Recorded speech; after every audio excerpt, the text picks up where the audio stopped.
Okay, awesome. So, hi everyone, this is Achyuta Bhava from Nightlight Astrology, and today I am joined by my personal assistant and class TA, Delia. And Delia and I are going to be taking a look at some of your birth charts and also showing you a little bit about some of the exercises that we do in my programs. This is so that people at home can learn a little bit more about reading charts and some helpful practices that you can take home and try right away, some simple exercises that you can do to build your interpretive muscles. We're going to talk about my program today as well. And this is a way of also helping us, kind of show you a little bit more about the program and promote it. So Delia, let's make sure your audio sounds good. Can you hear me okay? I can hear you. Can you hear me? Yeah. Okay, great. Now, are you able to see the YouTube chat box? No, I was just about to ask you, where does that show up? So you're going to want to go to my live stream itself on YouTube. Oh, view stream on YouTube. Okay. Yeah, you should just go to my YouTube channel and pull it. It should be live and you can pull it up and look at the chat box as it's going. So there'll be more and more people coming in as we get started. As you guys are coming in the chat box, I'd love to hear where you are all coming from. Drop us your location in the chat box. What country or what part of the world are you tuning in from? It'd be good to take a little roll call first as Delia is getting set up here. And just let me know, Delia, when you can, I guess, see the chat, the streaming chat. Mm-hmm. You're probably going to want to mute it so it doesn't come through your microphone. Mm-hmm. Okay, good. Now we're starting to see people come in. Awesome. Arizona, Colorado Springs, Western Washington State, Southern California, Valley Center, California. From Ohio, a student from Ohio. The Hague, is that how you say that? The Hague, Netherlands, Arkansas, Boston, Austin, Lisbon, Nebraska, Santa Cruz, New Hampshire, Delaware, Mississippi, Marin County in the house,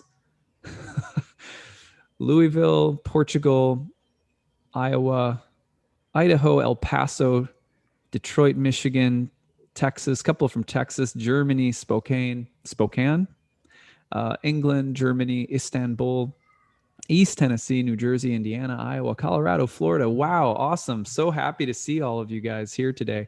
So here's our agenda for the day. If you're just checking in, we are promoting my program today, and we're going to do it in a few different ways. We're going to talk to you about my programs and, just give you a sense of what they're all about. But then more importantly, and probably more fun, we're going to be looking at some birth charts from all of you in the audience. We will take a moment a little bit later to call on people if you have a birth chart that you want to share. And Delia, my personal assistant and TA for all of my programs, is here with me today, and she's going to be helping me moderate and pull some information from all of you that we can use for some really cool exercises. So the reason that I'm doing this is because the gist of it is that the exercises we're going to be showing you today come from my classroom, so you can get a feeling for what type of practice work we do together as a class in my programs. But also, these are really good exercises that you can take home and implement in your own practice. So with that being said, I want to open by just bringing you to, well, actually, I want to introduce Delia. Delia, Delia's been working with me for a little bit over a year, and Delia is like the glue that holds our programs together. She does a lot of different things. Delia, why don't you introduce yourself and tell everyone a little bit about like what you do and how you help me in all my programs? Sure. Well, I'm Delia. I'm based in Mexico City. I began working with Achyuta last March, as he's mentioned, and I'm very involved in classroom management.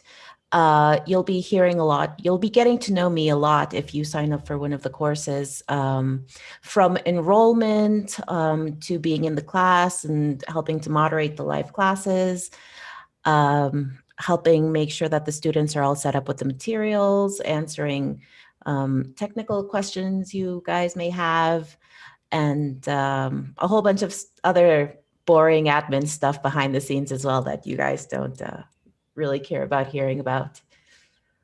Yeah, Delia also leads every module in my program might be 2 or 3 lectures over the course of, say, 3 weeks. And then Delia typically will lead a breakout study session along with another staffer named Michelle. And the two of them will essentially lead a like deep dive and reiteration of everything we've studied in that module as like a tutoring session for people who need more help. So Delia is really well versed in all of the material in my programs and is essentially your tutor in these breakout study sessions that happen throughout the year. So that's a huge role that she plays. In addition, she also helps me to constantly refine, revise, and perfect the curriculum itself. So she's there with me, helping me think about the best ways to present it. She helps me revamp my PowerPoints. Like, so she really does all, and then she's full on admin. Her, along with another one of my staffers named Denise, are going to be helping you with everything involving, say, your tuition or your registration, questions that you have about accessing the material or your login ID for our well, we were using a Dropbox. It looks like we're going to be transitioning to a kind of a class-based website, but at any rate, so most people in the course, by the end of it, we joke and call her, Mama Delia, because she's like the mother of the program. Everything that all of your like, kind of your questions and daily help comes from her. So in the meantime, she's here today to not only help me sort of promote the program and talk about it, but help illustrate some of the techniques that we use in class. So why don't we actually jump into doing a few of those exercises, Delia, and then we'll pull back and talk a little bit about the program. Does that sound okay? Yeah, sure. Okay, cool. So here's how this exercise works. In the last 10 classes of the program, after we have fully developed the theoretical component of the coursework, and it's even for people who are modern astrologers who may have some background in astrology, in a sense, it's like relearning everything. You have to unlearn a lot of what you have learned, and you're going back to the basics and in a way that you've never heard them before and that you've never really been taught them before. So there's a lot of like people who come with a background in astrology already are finding that their mind is being blown because you're learning the reasoning why behind things like houses, signs, planets, aspects that you have never been taught before. And then at the same time, people who are brand new to astrology are getting astrology from the ground up. So it's a really fantastic program in that respect. But that's taking up the first 20 classes or so. Then we get into this stretch where we start working into charts. Live clients come in, I work with them. You see me illustrate the techniques. Then we break down those sessions, and then we also have these sessions where class students bring in their own charts that they're working on. It could be their own personal chart or the chart of a friend or a client that they're working with or something like that. And we play a couple of different games. One of the games that we play is where do I see it in the chart? So sometimes when you're learning delineation techniques in ancient astrology, you're essentially trying to figure out where do I see this detail about a person's life, this factual biographical karma, let's say, in a person's life. For example, this person has struggled a lot with health. Where do I see that in their chart? I'm having a hard time seeing it. So this particular exercise is meant to help people diversify their interpretive abilities and hone them at the same time. So we'll play this game with all of you right now for fun. So the question that you can pose in the chat box if you want to take a pass at this is, and you could use your own chart or someone maybe close to you who you would have permission to use, maybe like a spouse or something that doesn't care.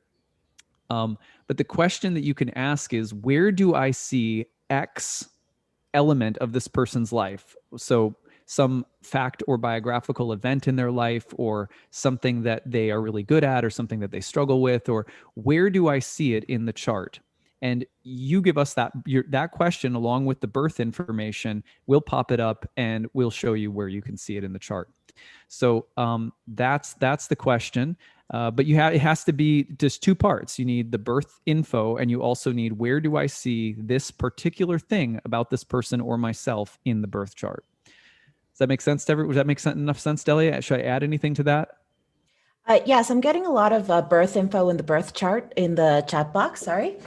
Um, but please do type into the chat box what your question would be, and that will help us select the charts. Is that correct, Achyuta? Okay, we've got one right there. I see a good one that totally fits. You see it says passing of father at a young age and influence on my future.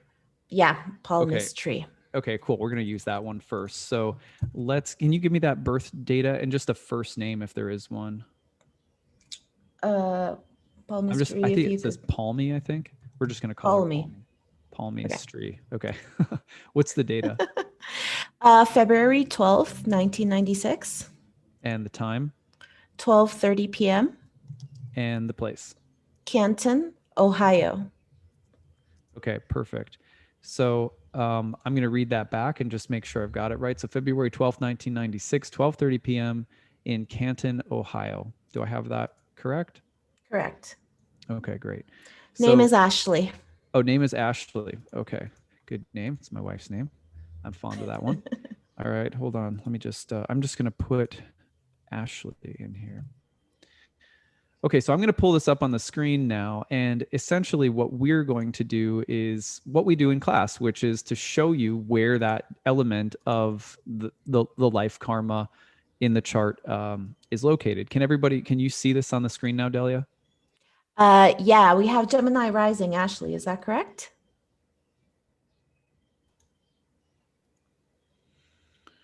And I'm just going to check and make sure that it's coming up. I want to make sure that they can see it. Can you tell me if it's appearing on the YouTube screen yet? Sometimes it takes a minute. Oh, okay. Let me check.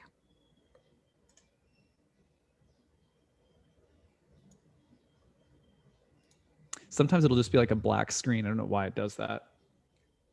Yes, it's showing up on YouTube. Okay, perfect. Oh, there I am too. Hi, everyone. Right. Sorry, not used to. Yeah. So the death of the father at an early age, where do we see that in the nativity? So remember that in ancient astrology, there is not just one place that you will see something. There is often multiple ways in which you will see an event, in the birth chart. Okay, so let me just if I draw this, Delia, can you see it? Yes. Okay, perfect. So I'm just going to draw a few things. So there's a few ways of looking at the placement of the father in the birth chart. One is going to be through the fourth house. Planets in the fourth house are the ruler of the fourth house, which was traditionally the house of the father, or more generally speaking, parents. Now, sometimes people will get that a little mixed up because in modern astrology, there's a conflation between signs and houses that's incorrectly done. And so people will think that Cancer and the fourth house have something in common, and they don't. That's something that we take a long time to correct in our program. But you could take planets in the fourth or the ruler of the fourth. Now, in this case, the ruler of the fourth house, the planet that rules the fourth place, the fourth whole sign place, would say something in the life about the father. Here we have Virgo in the fourth, you can see down here. And so we're looking at Mercury. And what we see about Mercury is that Mercury is in the eighth house, which is the house of death. And so one very simple testimony to the potential death of the father is to see the ruler of the house of the father literally inside the house of death. It is there along with a fallen Jupiter. And oftentimes when you see a fallen Jupiter, you think about a place in life where one sense of order or cohesion or unity in the cosmos will come undone, and there will be this feeling of everything collapsing and falling apart. Just like we saw last year when COVID hit and there was so much civil and social strife, and it felt like a lot of things were really coming apart. That's Jupiter in its fall. So you have Mercury, the ruler of the house of father, in the house of death, along with the fallen Jupiter, where it feels like your world is coming apart because of the death of the father. So that's one thing. You can see it in a couple of other places too. For example, when you look at family karma, you can look at the moon. Here you have the moon also in its fall in the sixth house. And the moon is just separating, but in a very close relationship, like 12 minutes worth of a close relationship with Mars. So you have the fallen moon in the house of illness, disease, and misfortune squaring Mars, but separating from Mars as well, which is kind of a, just a little bit of a good sign in terms of being able to recover. The moon is also about to change signs and dignity. So if I was looking at this, I would go, yeah, there could be some hardships that come through family karma, but probably some recovery too, as the moon's just about to change signs and get out of its fall. But moon square Mars, while moon is in its fall in the sixth house, can definitely be a sign of health problems in the family or more tragic or difficult events in the family. Finally, you can look at the sun for the father, and you'll notice that the sun is also conjoined with that malefic Mars, moving towards conjunction with that malefic Mars. So a number of different potentials there. You can see 3 different potentials for either challenging family karma or particularly difficult things with the father. So that's our game. So thank you, Ashley, for sharing this with us. On an uplifting note, what I would say about this chart is that when you have Saturn, who is, really associated with those sobering, hard, difficult life lessons, but it's conjoined with a lot of fortune in the 10th house, that a lot, and it's disposed of in Pisces by that Jupiter in the 8th. A big part of your life is going to be about the wisdom that comes from living through having your world fall apart very early on. And I say that because for a child, losing a parent is, of course, losing part of your world. The older we get, perhaps, and it's never easier, but it is there is something to be said about Saturn in the 10th as someone whose life path will be about, those sobering lessons of Saturn and the wisdom that comes from them over time, and kind of overcoming that collapsed Jupiter in the 8th. So, if you understand that these lessons are something that, they're going to bring a certain kind of wisdom into your life that may help you in terms of your work, your relationships, your sense of who you are. You can definitely make a positive out of them, though I'm sure that that's not helpful to hear at the most difficult times. But that's part of what Saturn's all about in that position. Okay, so there, we did it. That's an example of our game. Let's take another one. Right. I just like to clarify the types of questions that we're looking for, though. So instead of very general, broad topics like, oh, where do I see my career, or where do I see my love life, or where do I see my health, we're looking for specific patterns or events in your life. So, like, where do I see? What would a good example be, Achuda, of like a more specific question?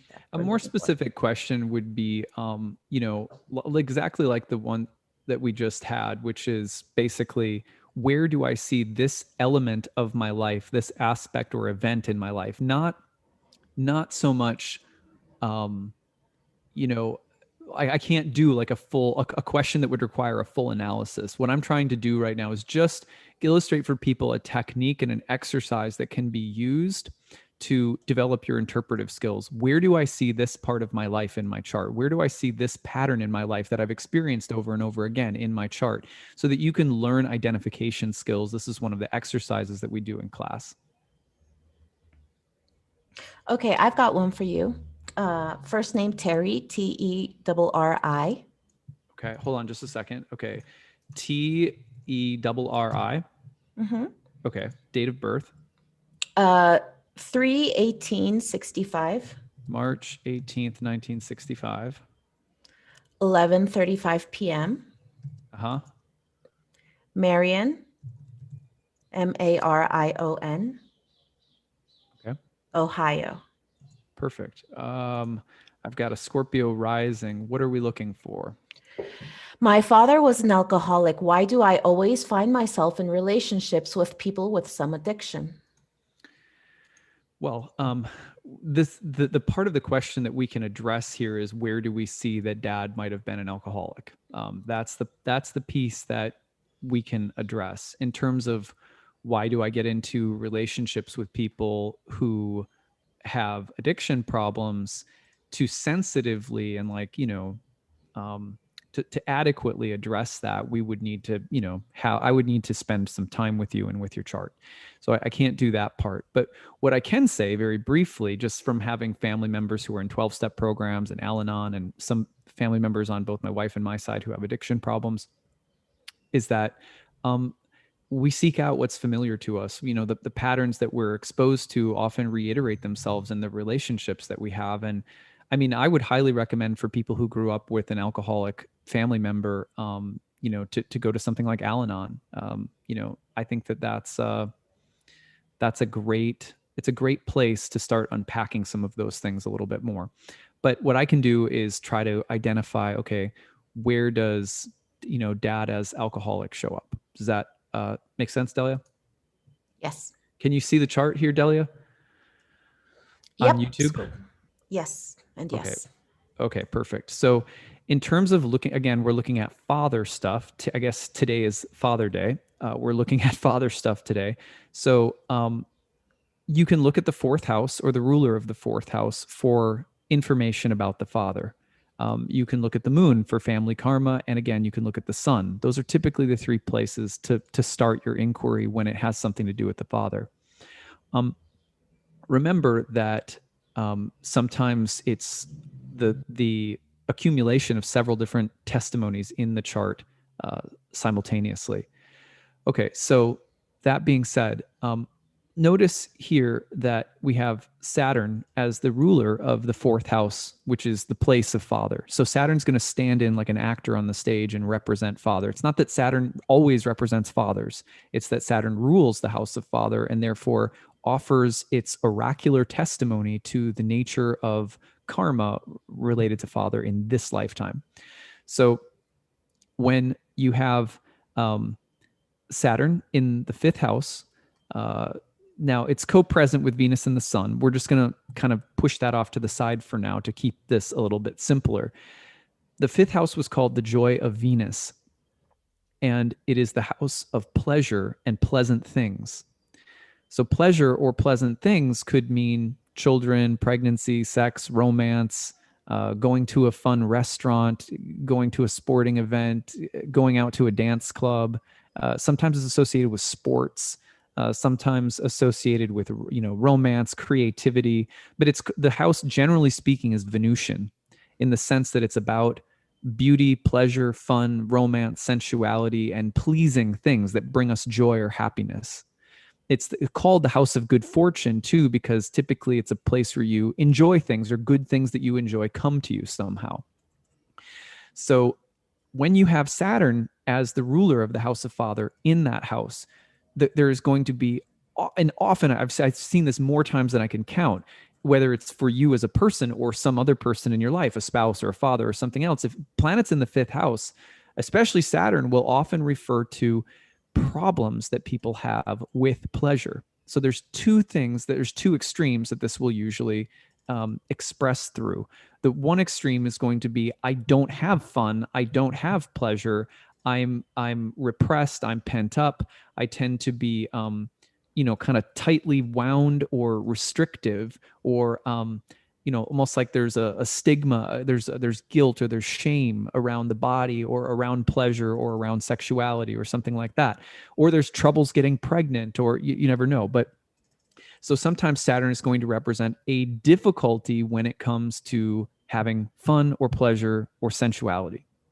On the other hand, Saturn in the fifth house can represent problems with pleasure that have to do more with hedonism. I gamble too much, I drink too much, I smoke too much, I have too much sex, whatever the case might be. So anytime that I'm seeing someone with Saturn in the fifth, I'm looking at this and I'm going, okay, you've got the sun in there. That's dad. You've got the ruler of the fourth in there. That could be dad as well. You've got an exalted Venus in there, which is your seventh house ruler, the place of marriage. And so, I look at this and I go, okay, here's someone who's got a lot in this lifetime. There's going to be a lot wrapped up in creativity, enjoyment, pleasure, sexuality, maybe pregnancy and children. Those are the range of topics that are really powerful. And I know that the relationship with those topics is going to be complicated because Saturn is there. This is a nighttime chart. And in a nighttime chart, Saturn is called the malefic contrary to the sect, What that means is that Saturn has more power to act as a malefic presence in the lifetime. So there's going to be complicated relationships with sexuality, pleasure, perhaps related to one's sense of identity, self-esteem, related to one's father, related to marriage and relationships. And that's something that the soul is working out in this lifetime. So you can see that very powerful indication of dad's potential alcoholism through Saturn in the fifth. Now, the other thing in this chart that could possibly give us the information about, let's say, addiction in the family would be to look at the moon, which is the final significator that could show us something about family karma. Here we have the moon in a Venus-ruled sign in the 12th house, which was called the joy of Saturn. So you're taking a very similar mix of signatures. You're taking moon, emblematic of family karma. You're placing it in the 12th, which is the joy of Saturn. You're putting it in Venus's domicile. So it is now a moon in the 12th house, a place that is often about the things that we do that are self-destructive. You're saying something about the family karma could be 12th housey, including some element of self-destructiveness. And then its host, Venus, is exalted back in that fifth house with the sun and Saturn.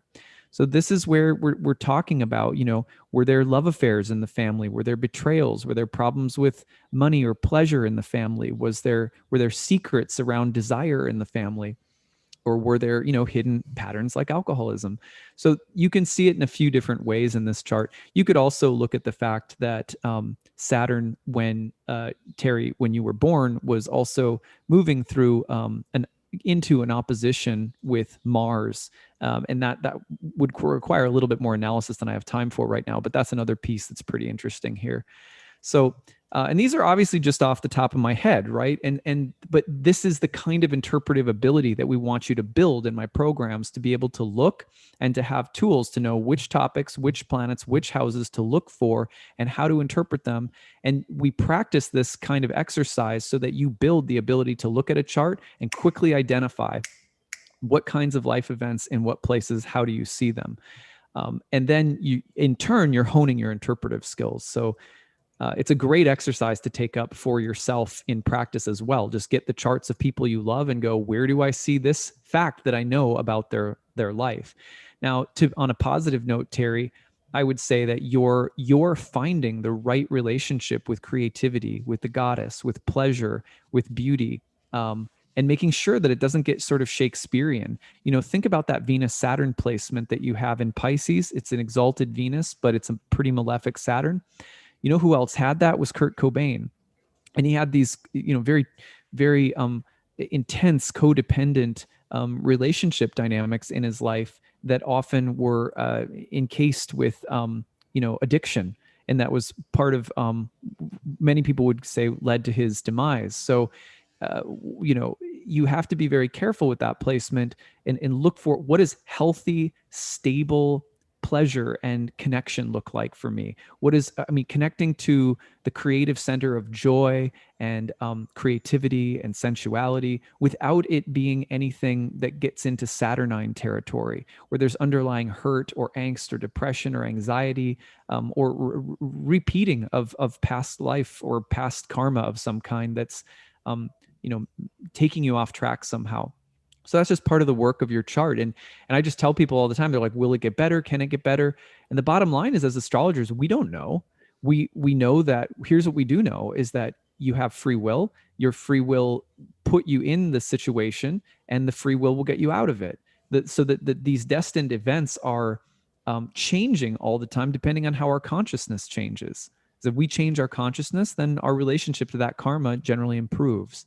So just if you keep plugging away and being your best self, likelihood that you repeat some of that stuff is a lot lower. And generally, the people that I work with who I see making those kinds of strides in their life over time aren't reliving that same kind of karma. So I think that's where the real impetus is don't ask the astrologer so much, when do you see it getting better?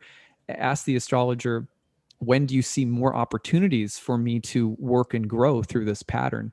And that's usually going to be, when aspects in your case would come to that Venus or would come to that Saturn. Your second Saturn return coming up, huge moment for you in that respect. That'll start in 2023 and run through 2025.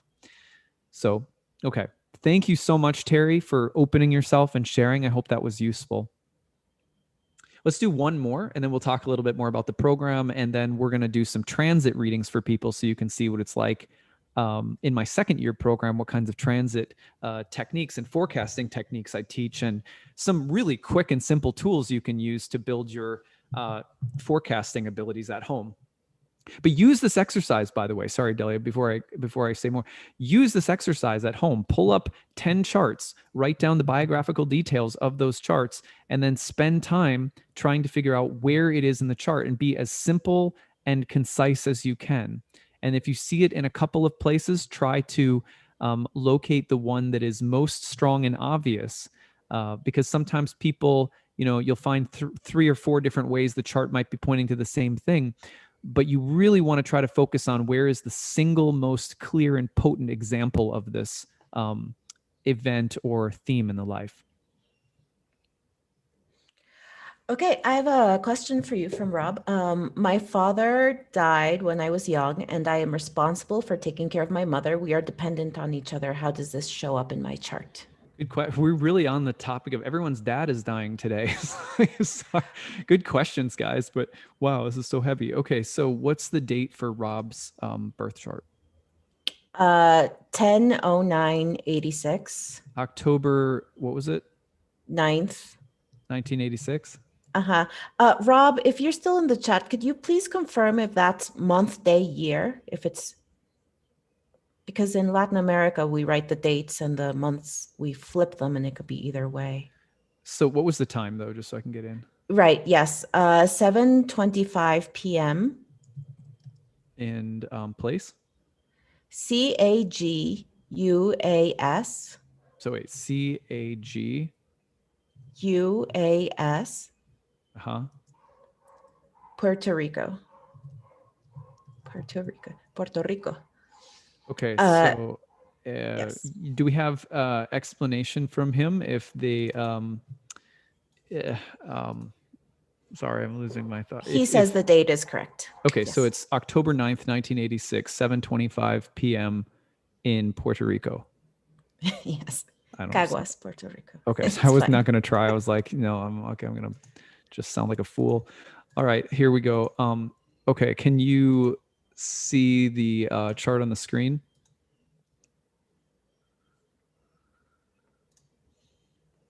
I'm waiting for YouTube to catch up on the live stream. I'm just making sure we can see it. Yes. I can see it on Zoom, but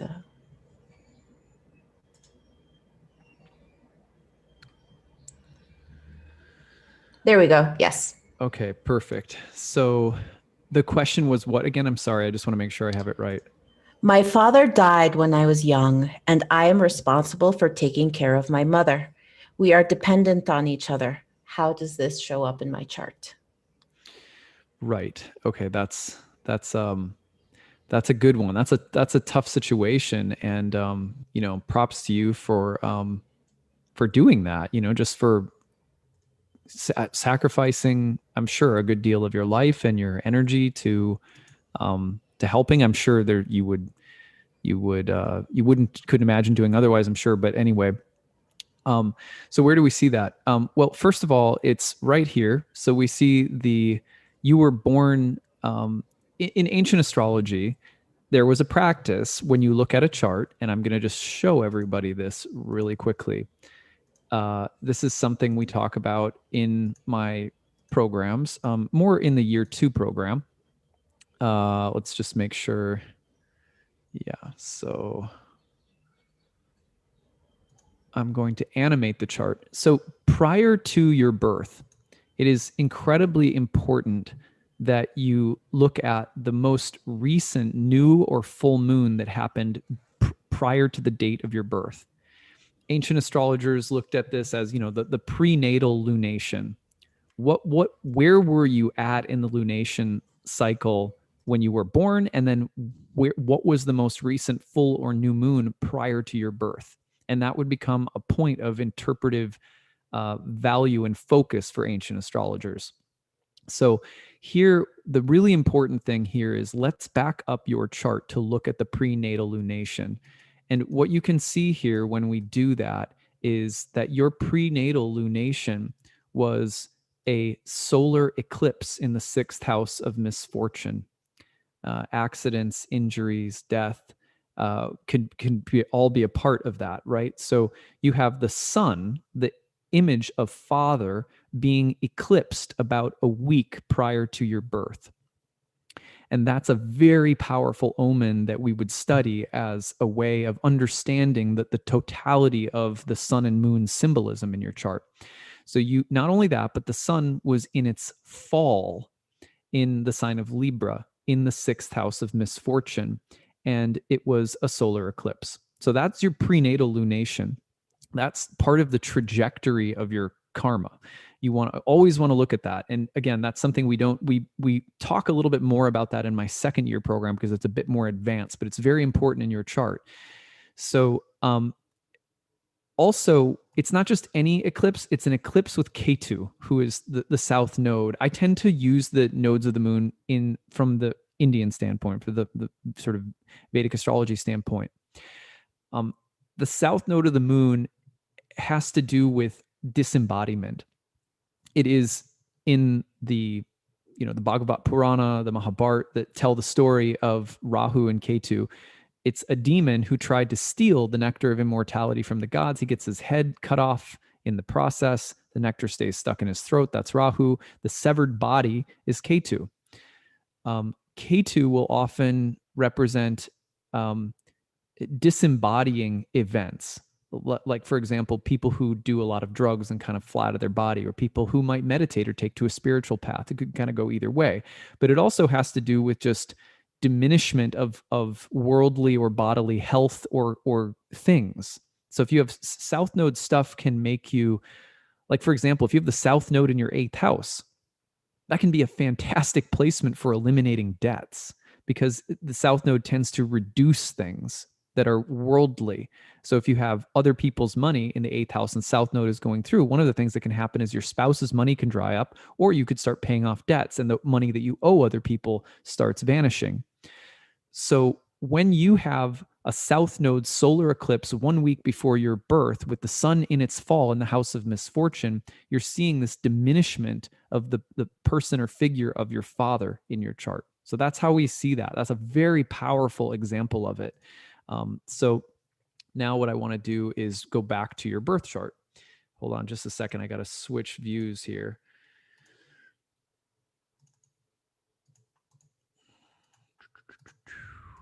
Okay, here is the view back to your chart. Delia, will you tell me when the normal chart view is back up?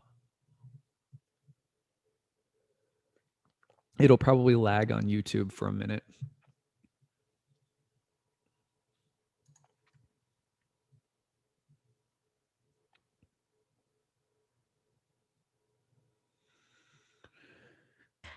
I'll let you know it's not up yet. Okay. Well, as we are waiting for this, you could read this. Is it back up now?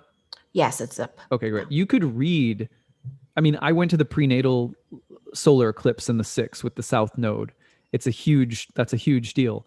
You could read the sun in its fall with the south node in the 6th alone as an example of this. Now, the sun also happens in this chart to rule the 4th house, which is the place of the father. So the sun is naturally, as a planet, we have natural symbolism and we have what's called topical symbolism. Topical symbolism is going to be when a planet wears the costume of a certain topic by virtue of ruling a house in the chart. Natural symbolism occurs when the planet's natural symbolism is on display. For example, the moon might rule the house of money and represent money, but the moon naturally represents, say, pregnancy and women. The sun naturally represents father, but in this chart, because the sun is also the ruler of the 4th house, also topically represents father. So that same placement is pulling double duties in this chart. So it tends to reiterate the same idea here. The sun is definitely going to represent dad's stuff in this chart. Where is it? With the south node of the moon in the 6th house of misfortune. So now when I say things like the house of misfortune might sound a little dire. In my class, what we do is we flesh out all of the houses and really help you understand why it was called the house of misfortune from an astronomical and philosophical point of view.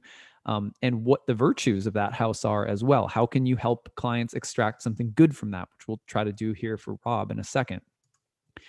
Now, if you are looking at this chart, the third piece that we would look at, aside from fourth house, sun, ruler of the fourth house for father stuff, would be the moon, family karma.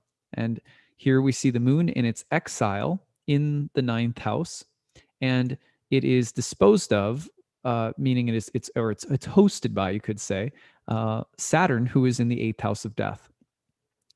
The eighth house is also the house of other people's resources. So when you see the moon in its exile in a first quarter square with the sun, and its host Saturn is in the eighth house, that's another tough placement. But this one, not only does it speak to death in the family, but it also speaks to the sense of there being obligation, duty, and constraint or necessity surrounding, in particular, the mother and her financial resources or needs. The reason that you can see this is because the eighth house in general connects us to other people and their resources, either the things that they give to us that we need or that they owe us somehow karmically. It could be emotional, it could be financial, or it's the stuff that we owe to other people or that we will be bound to help them with or give them something. So here you have the moon. Which represents mother, but also family karma, disposed of by Saturn in the house of death, but also in the house of other people's resources or karmic debts. So what we're also saying here is that there's a very difficult moon placement, because it pulls us into death and debt. And so that this is the first quarter moon, which means this moon is also about individuating. So we could just broadly say, and I'm trying to keep this as simple and compact as possible, you could broadly say that this is a first quarter moon that's trying to individuate as it is, bound and restrained and confined on some level to this karmic debt surrounding family karma or mother, father's death, etc. So that's where we're seeing it in the chart, that combination. Now, one of the things that I really like about this chart, or if it were me, one of the things that I would be really pointing you toward if you were my client would be, look, you've got Mars right here at the midheaven. Your ascendant ruler is Venus, your Taurus rising. So you've got Venus in Scorpio in the seventh house. Now, that is potentially going to bind you to other people in very complex emotional ways. They're going to have some good relationships, also going to feel sort of sometimes the themes of possession or possessiveness or jealousy, betrayal, themes of needing emotional bondedness, but then feeling conflicted about it and needing freedom. That's stuff that Venus and Scorpio in the seventh will often struggle with. But what I love about Mars at the top of your chart, who disposes of that Venus, is that Mars is saying, hey, you need independence and a certain amount of detachment. At a certain point, whether it's emotional or financial, the debt has to be paid.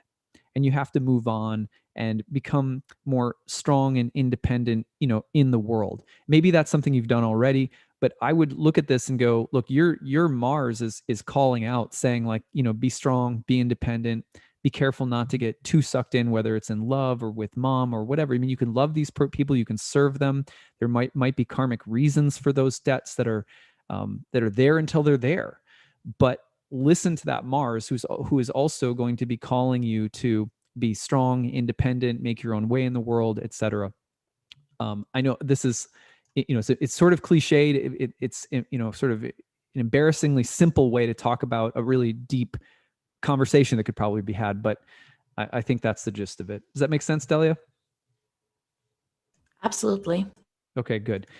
So I think what we'll do is we'll take a break now from using that particular exercise, which we use in my classroom. And, in my classroom, what people are doing is that they're bringing those, after we go through all of the technique and theory and philosophy, and we talk about, how to speak to people and so forth, we bring in live clients, and then we practice exercises like this with things that all of my students are bringing in from class, and a lot more too. So that gives you a feel for it. Let's talk about my program just a little bit. And then what we'll do after we talk about my program for a few minutes is we'll come back and we'll take a few more examples, but this time we'll do transiting and forecast work, which is just to give you, maybe we'll do two examples of this. where I'll take a couple of charts from the audience, and what I'll do is I'll say, here's a simple way of looking at everything that's happening in your birth chart right now, and here's how to focus on the most important things happening, and give you just a little forecast report for fun. So before I do that, Delia, what do you think is great about this program? I'm going to pull it up on the screen. You go to nightlightastrology.com, you click on the courses page, you go to the first year course in particular.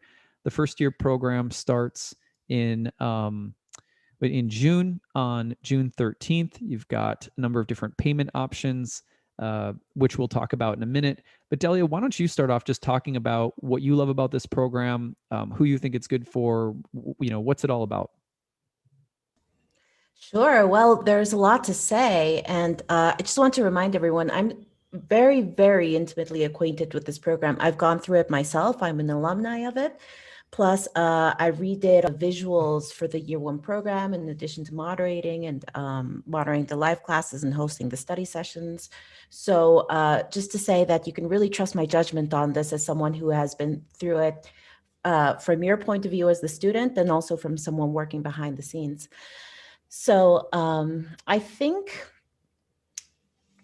probably what I would highlight the most is the spiritual and philosophical essence and approach that you bring into the course, which I think differs from other programs out there that might take a more dryly technical approach and ignoring the more philosophical, metaphysical part of things, which is actually very, very closely tied to how ancient astrologers practiced. Wouldn't you say that's? Yeah, I mean, that's probably the core mission of the program is to, I mean, I studied modern astrology for a long time. What we're talking about when we talk about modern astrology is, the way that astrologers sort of revitalized and were practicing astrology over the past century. And most of that has to do with psychological, like character analysis, like behavioral, like understanding your behavior and your character. And there's nothing in this program that dismisses the importance of that. At the same time, for the past 2,000 years prior to the last 100, astrology was really a predictive karmic science, which is to say it's more, the techniques are much more, they're not nearly as subjective as a really good astrological counseling session will be, which I see so much value in, and I do with my clients all the time. But ancient astrology is going to be able to predict and very accurately identify not only what types of events and themes and what areas of life, but specifically what times at which those themes will appear, which modern astrology is going to be a lot more focused on, psychological growth and self-reflection, and I think that's really valuable. Ancient astrology is in a sense more focused on karmic prediction, which means like describing and predicting what types of karma will impact your life at what times. That doesn't mean that ancient astrologers believed that everything was fated. They believed that you were born into a karmic field and that your free will created that field, and that similarly, your free will is going to interact in that field. Some events are non-negotiable, and some are going to change as your consciousness changes. But ancient astrology is much more about understanding the kind of science of karma. And so the goal of the program is to marry that sort of technical science of karma with the psychological depth of say modern archetypal psychology. That's kind of the ultimate goal of the program.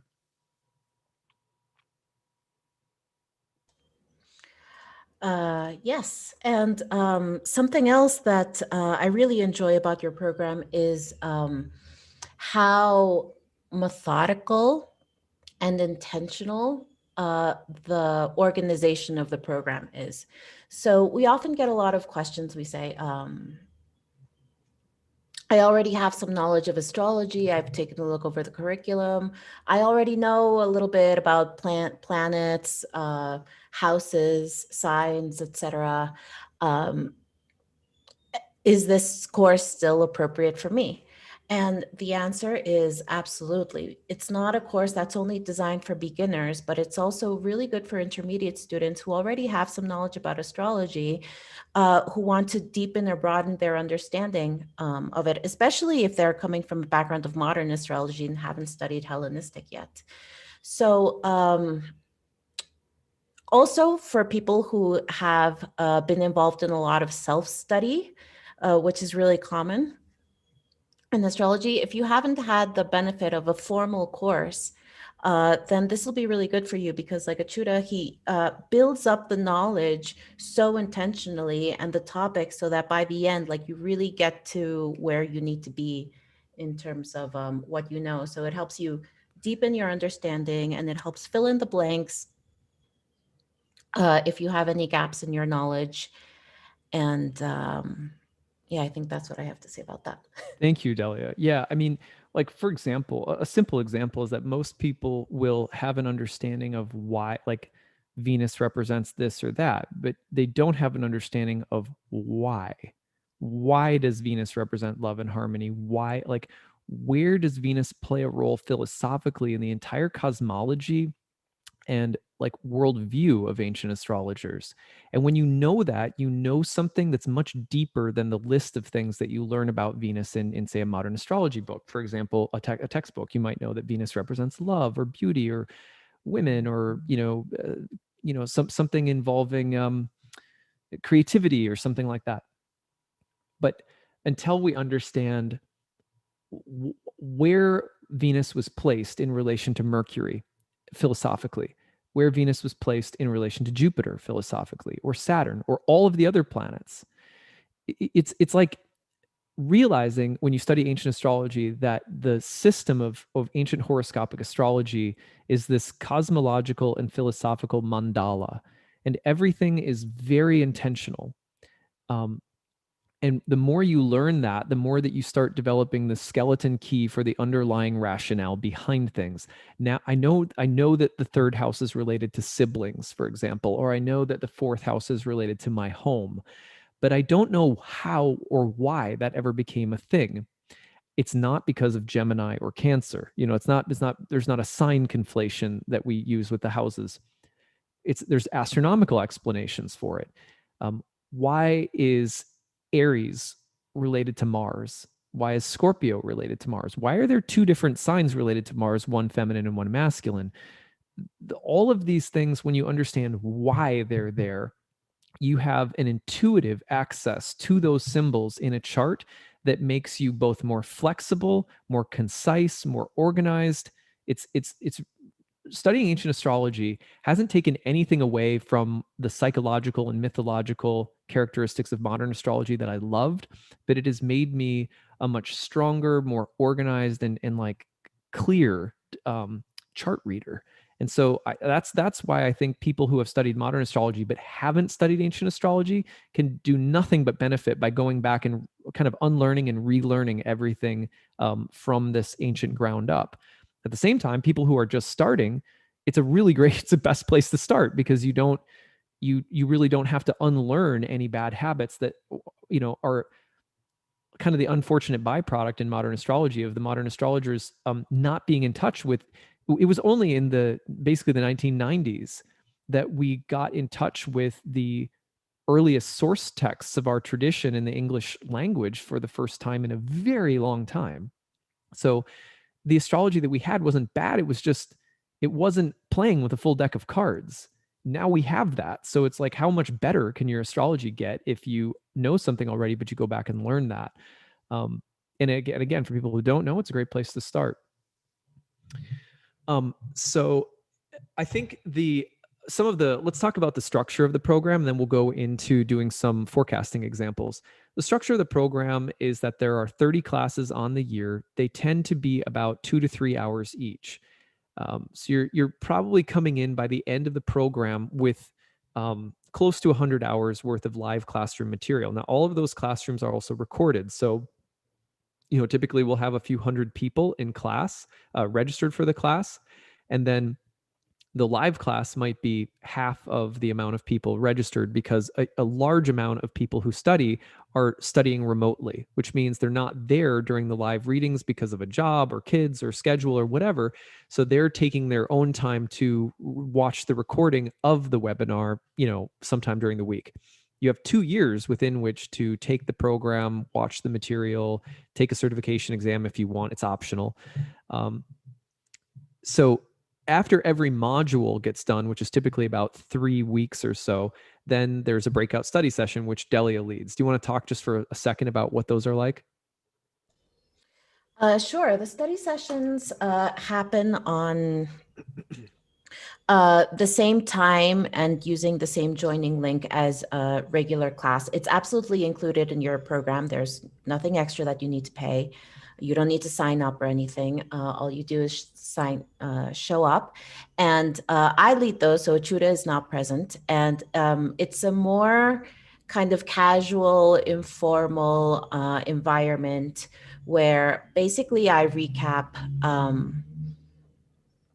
and I summarize and I kind of sometimes reword or explain in different ways things that Achuda has presented in that module. So like, for example, the 3 lessons on the houses, and then, we'll go over that, leaving lots of space for students to ask questions, to interact in the chat box. And it's a really nice space also for us to get to know each other more and to create more intimacy in the course itself. Mm-hmm. And we've gotten really good feedback on them. People say it's really helpful. Right. Yeah, they are. They're fantastic. We have a group forum discussion outside of class, like a group chat. We also have mediators in that group who are there to help answer questions. I'm always available by email throughout the year. Delia answers questions by email. We have the breakout study sessions. There's optional quizzes, reading homework, assignments, flashcards. It's just a bevy of things that are there to support you and help your growth. Michelle is another staffer that'll be a part of your program, working with people throughout the year. We also have 12 guest lecturers who come in outside of the 30 core lectures that I lead.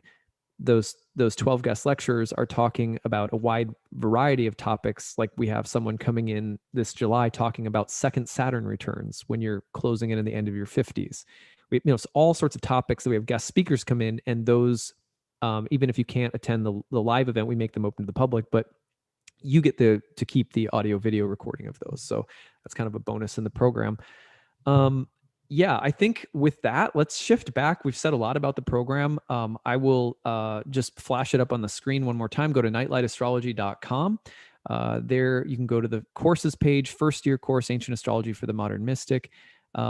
There is a one-time early bird payment that you save $500 off with. There's a 12 monthly payment plan, and then there's tuition assistance, people who can set their own price within a range if you are on a really tight budget or you need some help for whatever reason. So you can check out all of those, see if you qualify for need-based tuition if you need it. Use the early bird if you want to save a bit. So those are your options there. Thank you guys for letting us promote the program and show you some cool things today. So let's go now to doing forecasting work. I want to show if I you. may, Oh, go ahead. I'm sorry to interrupt you. If I may just interject before you continue, just want to mention that if you have any questions at all about the course, anything at all, the content, the structure, technical things, please send an email to info@nightlightastrology.com and I'll be more than happy to answer your questions. Yeah, that Delia fields questions from people every day about the class, and so she knows it in and out. Okay, so here's what we're going to do next. Next, I want to ask questions from the audience, or I want to do some forecasting work with the audience. So what we're looking for now is just anyone who wants me to look at your chart and tell you what are the biggest themes, transits, forecasting out, say, in the next 6 months or maybe the next couple of years. And I'm just going to demonstrate a few techniques that I use in my second year program that some practices that I teach. No questions here.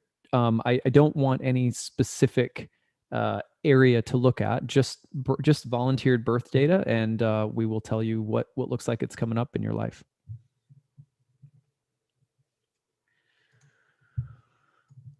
I'll let you tell me, Delia, so I can type.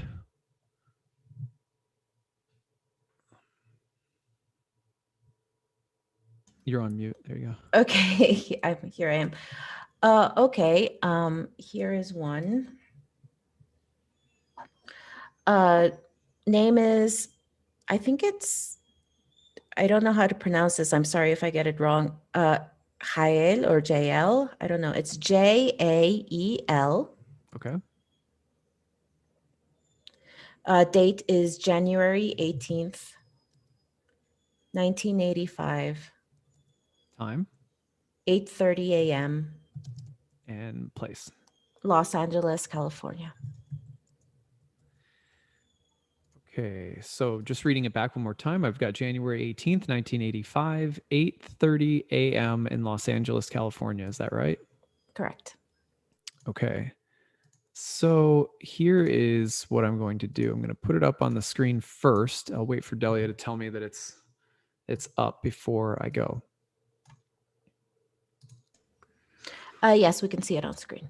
Right. So a huge part of my first year program is the focus on reading charts with just the traditional 7 planets. We look at the nodes of the moon and the lot of fortune, but we primarily are focused just on the traditional 7 planets. We don't bring in the outer planets until year 2.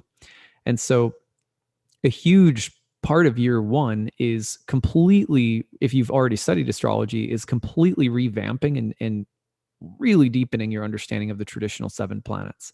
Then in year 2, we slowly reintegrate the outer planets, and it will revolutionize the way that you understand charts. It was easily the best thing that's ever happened to me as an astrologer actually took a full year and then more and beyond to practice only with the traditional 7 in a natal chart. I still only practice that way, though I use outer planets in transit all the time. So anyway, all that's just an aside. Here's what I'm going to do in this chart. A simple technique that I teach is if you are daily looking at your ephemeris or a software program that you have that tells you where the planets are, then you're going to have a pretty good idea of where all of the planets are at any given time. What I do when I'm looking at a chart in my second year program, we look at this, is to just take a peek at where the slowest moving planets are. Say Pluto, Neptune, Uranus, Saturn, Jupiter, maybe any major retrogrades that are happening, or any big events that have happened very recently or still in the process of happening, and just plug them into the chart. And I teach people to do this without using any kind of forecasting technology, just how to do it by eye. So for example, when I look at this chart, I know I'm going to take a look at Pluto first. I know that Pluto is heading towards the sun and is hanging right around Jupiter in this chart. It is not making any hard aspects to anything else in the chart. How can I tell? Because even though Pluto's in those later degrees of Capricorn right now, therefore hovering around Jupiter and the sun in this chart, it's not making any squares to Libra, Aries, or an opposition to Cancer. So Pluto, I'm just going to focus hard aspects from Pluto. It's going to be at the top of my list.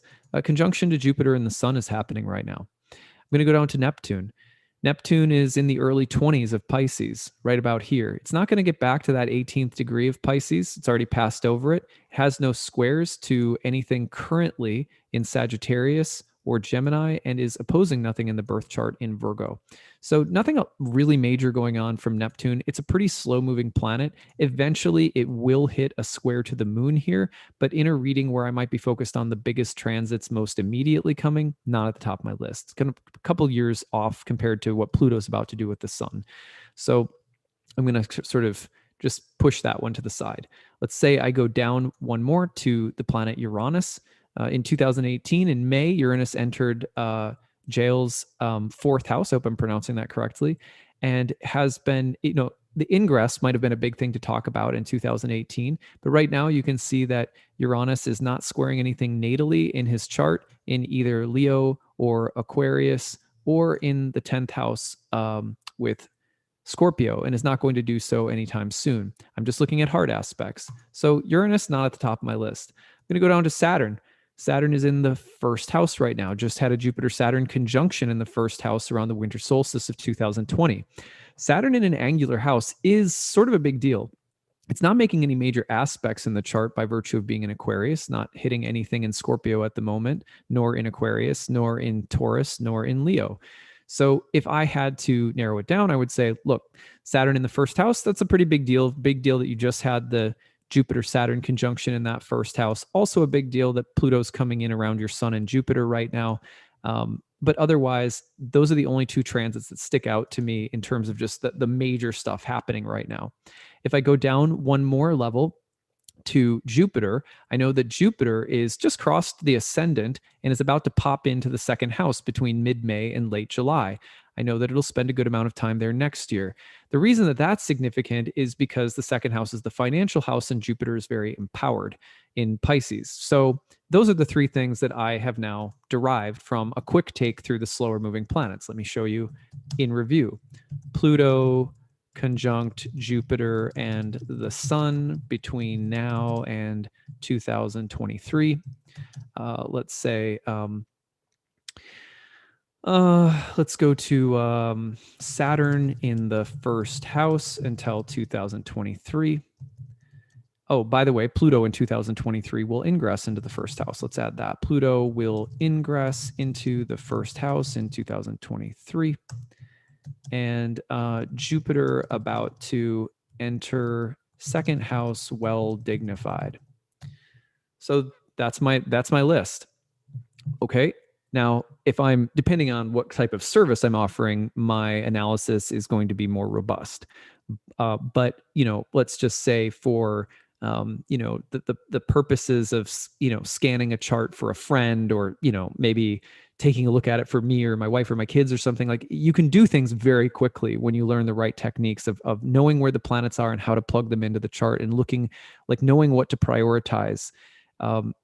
So did I look at every last aspect happening here? No, I'm just focused on the big stuff.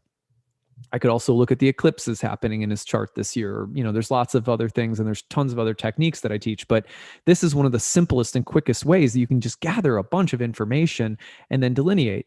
So what does this mean? Well, with Jupiter Saturn in the first house, the house of identity, a house that's related to your body, your appearance, your sense of self, Jupiter Saturn suggests the dawning of a new identity. It's a new era in life, generally speaking, that Jupiter Saturn's conjunction implies. Now we're putting it in the first house of identity. So there's something new that's trying to be born here. We know that in 2023, Pluto's going to jump into that first house, and that's the house of identity as well. So there is Saturn in the first house, Jupiter-Saturn conjunction in the first house recently. There is a Pluto ingress into the first house in 2023.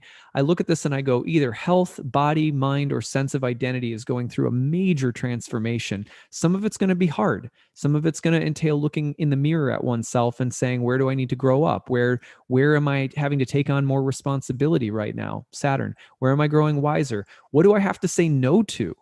Because Saturn in the first house will make it very clear as to what's draining you and what's sapping your energy versus what's giving you life. Usually on the side of, if it sucks, Saturn will really make you feel it in the first.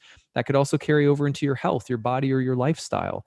Am I being mature enough with the way that I take care of my body? Is my body a temple, or is there some lethargy or some darkness hanging over me that I need to get rid of? So Saturn is like a deep maturity checkpoint in the journey of life for identity, health, body, etc. Pluto coming into the first house suggests that this Saturn transit is just a prelude for a deeper, fuller transformation of identity, body, and selfhood that's in the works that will really pop in 2023. We know that Saturn will finish its time in Aquarius by 2023. So I would say there's this evaluation process that Saturn is offering between now and 2023, and that the real moment of very powerful catharsis and transformation will occur in 2023 for this individual.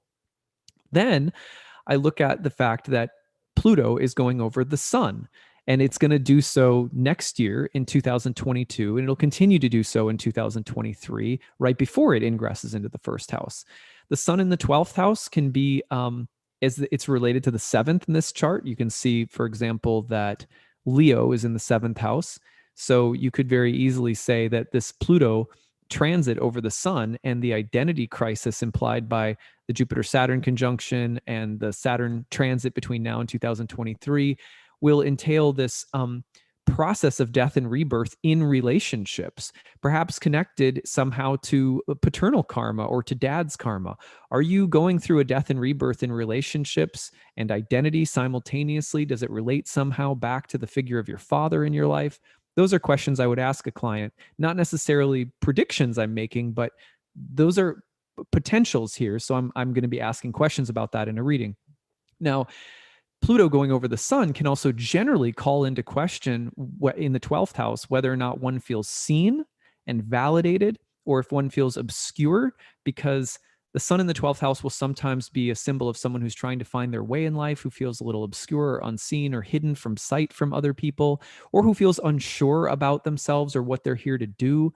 And there's might be some need for complete transformation of ambition or life purpose that the Sun and Pluto transit entails. Now, in order for that to happen, I would imagine that the career would need to change. I would imagine that this would, if not relationships, then I would go to career. The reason for that is that the sun often brings up our life ambitions, a sense of life purpose. For a lot of people, that's going to be career, but also because the sun in Capricorn in this chart is disposed of by Saturn. It's in Saturn's sign, and Saturn is in the 10th house of career. So has there been conflict about one's sense of purpose in one's professional life? Is that about to really come under the microscope with Pluto? Is there about to be some pretty profound shifting and changing relative to one's sense of worldly duties and responsibilities and ambitions altogether?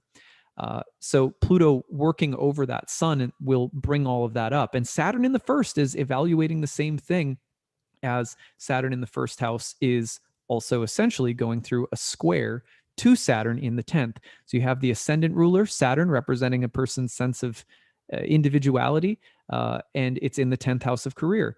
We know that identity and sense of purpose in life and career are going to be important for this person and not necessarily easy, given that Saturn's conjoined the south node of the moon, that you've got a boatload of planets in Capricorn in the 12th house.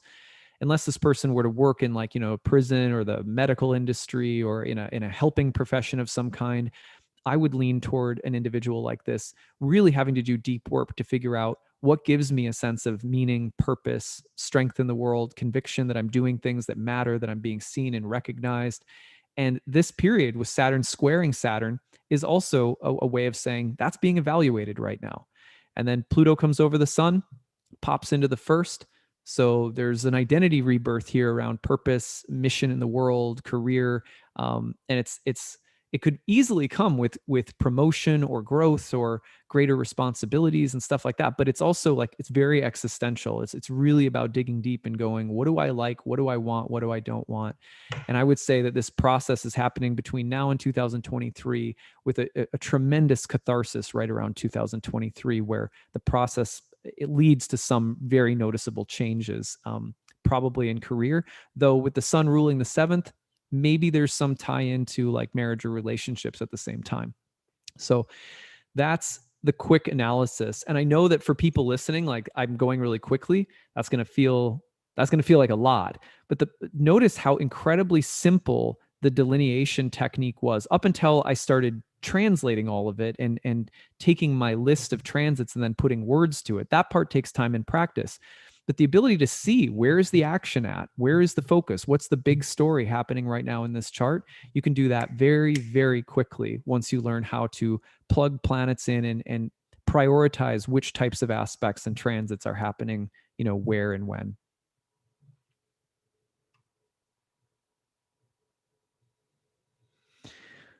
Maybe we'll take one more. I'll go a little bit. I'll go more quickly with this one. But we'll just do like one more example. Okay. Name is Hannah with an H at the end. Okay. And date of birth? July 14th, 1999. Okay. And time? 10:25 a.m. Okay. And place? Tulsa, Oklahoma. By the way, Jail, I think it was the name. I think these transits are going to be awesome for you. Thank you for sharing your chart with us. Really appreciate it. And Hannah, thank you for sharing your chart with us. Let's pop it up on the screen and take a look. Okay. Tell me if you can see it, Delia. Yes, it's up. Okay, great.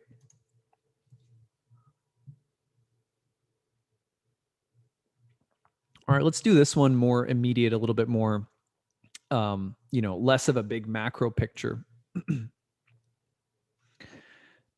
One of the things that I would focus on in this chart would just be what are the most immediate, sort of biggest aspects coming up.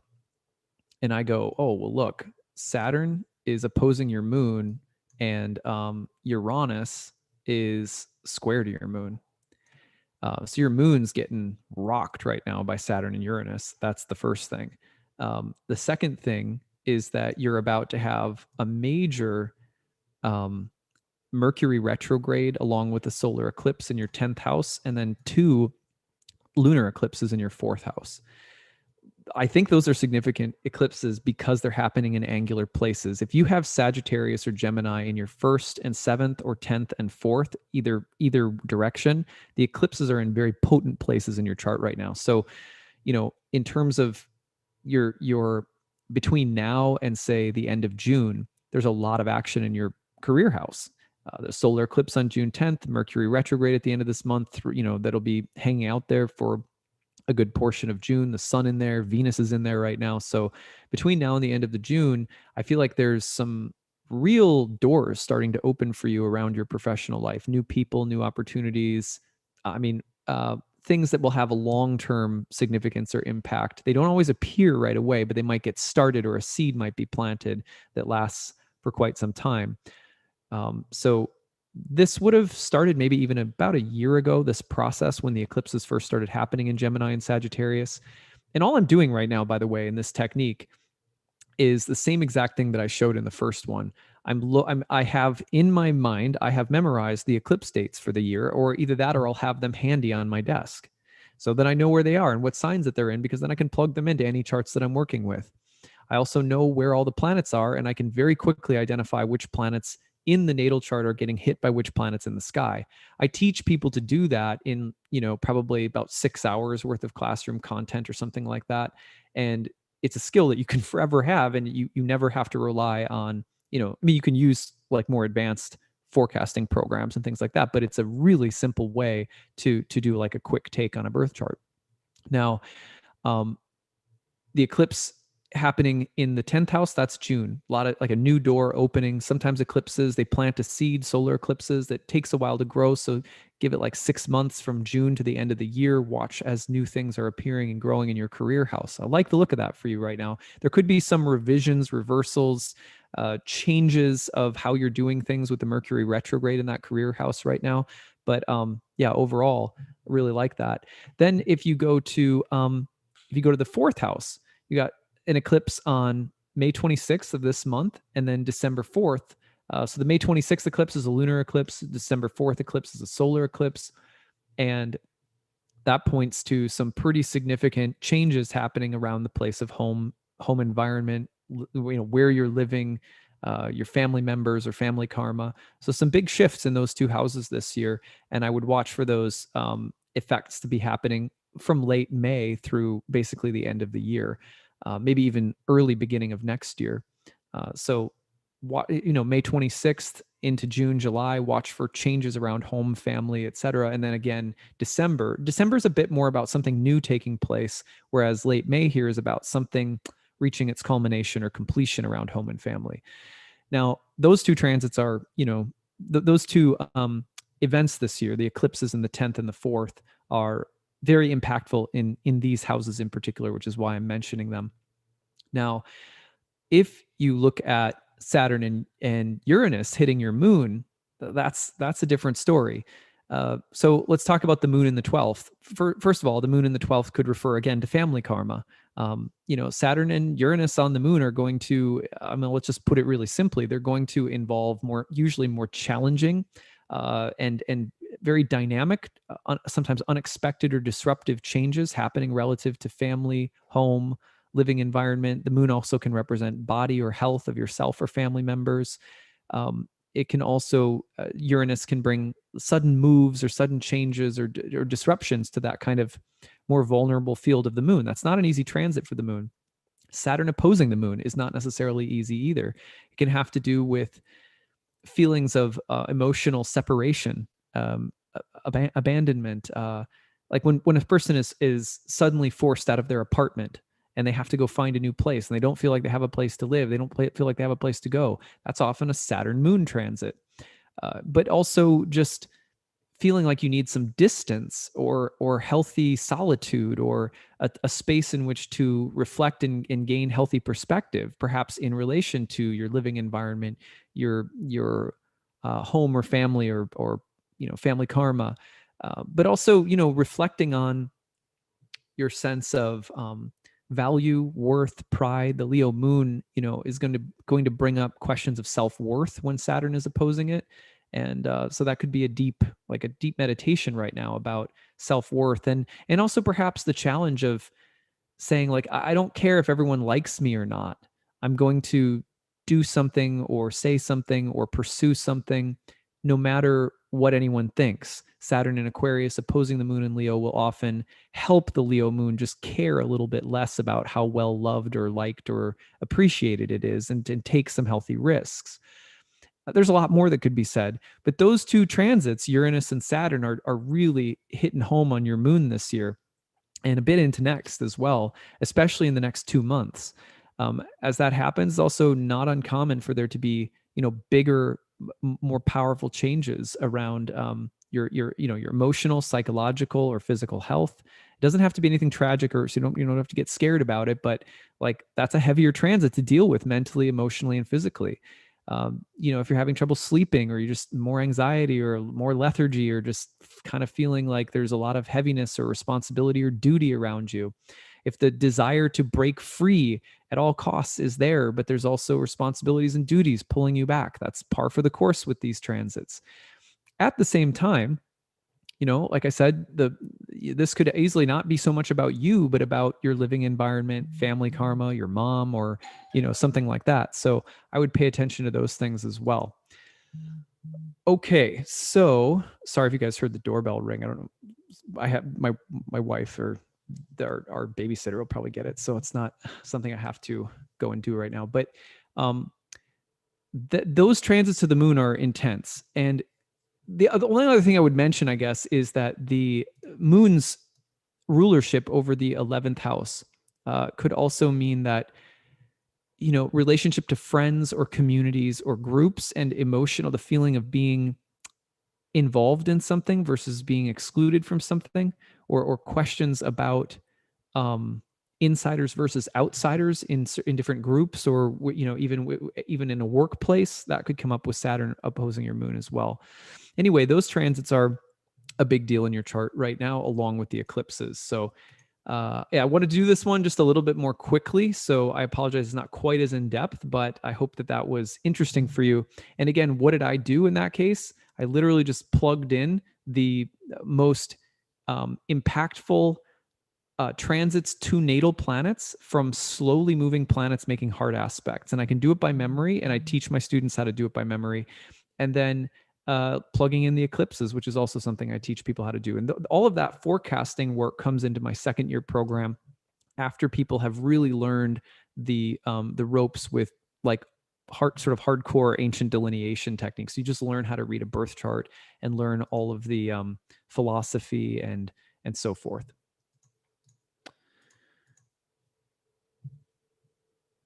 How are we doing, Delia? I'm good. How are you? Good. I think what we'll do next is I'm going to just conclude by saying that thank you, Hannah, for giving us your chart. And my best advice for you with those transits you're experiencing right now is, trust that looks like there's some cool things opening up in your career, some big changes happening, I think, in that area in the next couple of months. And with the moon stuff, just bide your time and take really good care of yourself. Don't be in a rush when it comes to anything that's more emotionally exhausting or difficult. Kind of my experience of these kinds of transits is, if you settle in with them, you accept them, and you have really good daily care practices, that they will be great teachers. But if you rush because you're feeling uncomfortable and you try to react and get rid of them. Well, they're hanging around for a year. So usually the attempts that people make to resolve the stress they're feeling from a planetary transit makes it worse, not better, if it's just reactive and done out of discomfort and like, just get this away from me. So it's like, let them be your teachers. Talk to Saturn and Uranus, and then have daily really good care practices for like the next year, and good boundaries too, emotionally, whether it's within groups or with family members, especially. Okay, so Delia, anything else you want to say about the program before we close for the day? I just encourage everybody to take it. Really, it's just a fabulous course. Achuda's given like more than 20 iterations of this year one program already, so he really has it down. The program gets better every year as well, and I've seen so many feedback from graduates with all sorts of different backgrounds. You know, people who have already had their own astrology practices and been studying and practicing astrology for years, absolute beginners, people who have been doing self-study in astrology, people with modern backgrounds, people with Hellenistic backgrounds who have taken other courses. And it's just really like you'll find your place in this program no matter where you are coming from. And that's not just my opinion, that's what I have heard so many students say. So yeah. Thank you, Delia.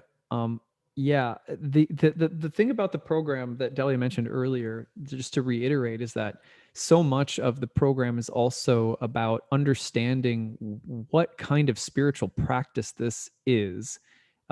It's great to learn how to read charts. It's fun to show all these techniques, but astrology is also, for ancient astrologers, a part of a spiritual worldview and a spiritual lifestyle, and it is meant to be a complement to daily spiritual life. So what does that mean?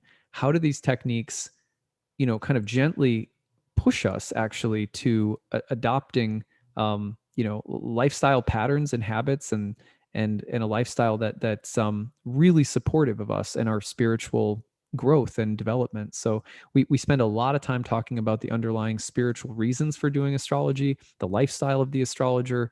I don't tell anyone what to think or what to do exactly, but I lay it all out for you so you can see, why ancient astrologers were doing all of this, and how you can be more successful by incorporating different kinds of spiritual practices into your life while you're studying astrology. So that's a big part of it.